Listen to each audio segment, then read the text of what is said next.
Speaker. Northern Australia is different to the rest of the country.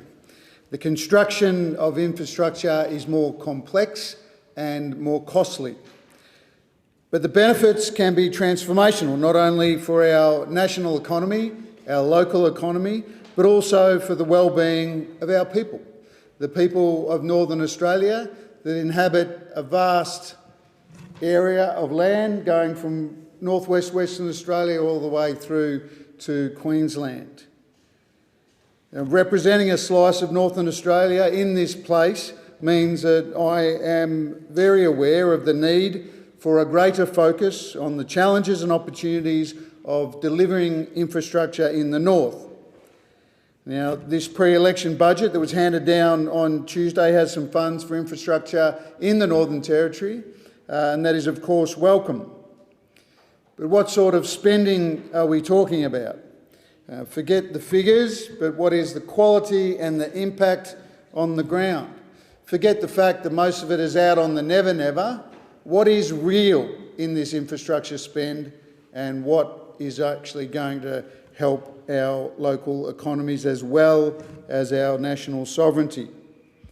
How many of these dollars will end up in the pockets of Northern Territory workers and their families and local businesses? To answer this question, let's just have a quick look at what some stakeholders in the Territory had to say. Dave Malone, the CEO of Master Builders NT, was sceptical of how the money will be spent and believes the tendering process will be geared towards large interstate firms rather than local businesses. Tom Harris, he's the CEO of the Civil Contractors Federation of the NT, was, like all of us, welcomed the infrastructure spend in the budget, but was also concerned about the use of local labour, employment opportunities for locals and small firms. Tom wants to see more planning associated with the tendering process, and I couldn't agree more. As Deputy Chair of the Standing Committee on Infrastructure, Transport and Cities, we are tabling a report this morning on government procurement.